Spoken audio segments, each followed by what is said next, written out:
Hi guys, I'm Lawrence from bjjstrength.com, and today I want to talk about two of the most common problems I see with kettlebell swings and easy ways to fix them. So first of all, I'm going to demonstrate how I see a lot of people doing kettlebell swings and how you shouldn't do them. And again, I emphasize shouldn't do a kettlebell swing in this way. So I'm going to pick up my kettlebell and they start swinging and they come down and it's all in the legs and they're picking up with the arms.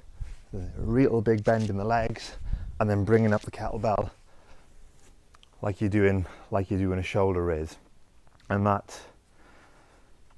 it's a way to do a kettlebell swing, but it's not the proper way, and you're really missing the point of using this really good strength and conditioning tool.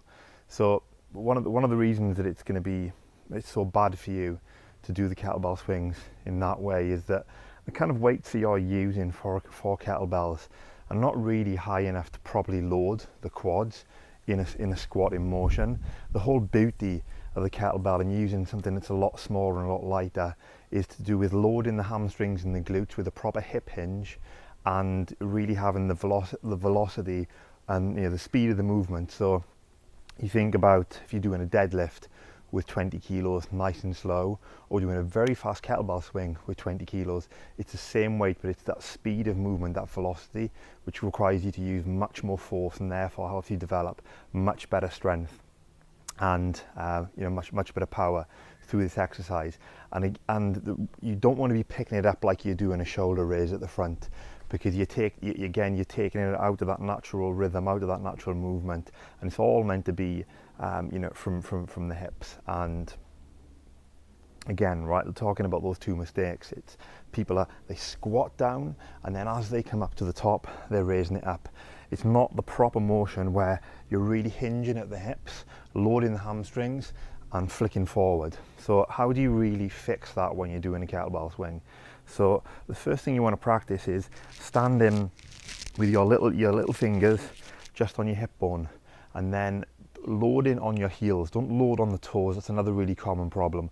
Load on the heel and then push your hip back and try not to leave your legs bend, and you should feel the stretch and the load in the hamstring, and that's kind of what it should feel like when you're doing the kettlebell swing.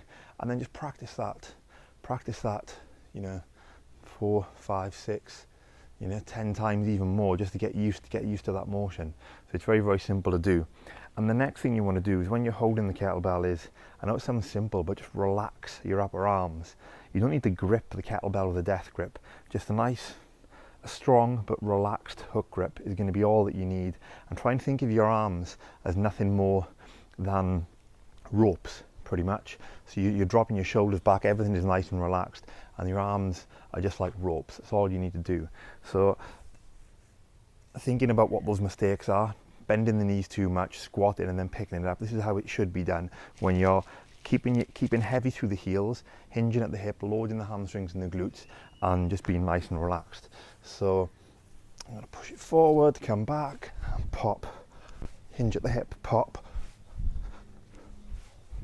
So my arms actually not going that far up, and you'll see that my legs don't bend that much. There's going to be a natural bend obviously when you move backwards, but it's all with the hinge in the hip, and it's all about driving your arse back behind you, chest up, keeping the lower back flat and really feeling it in the hamstrings.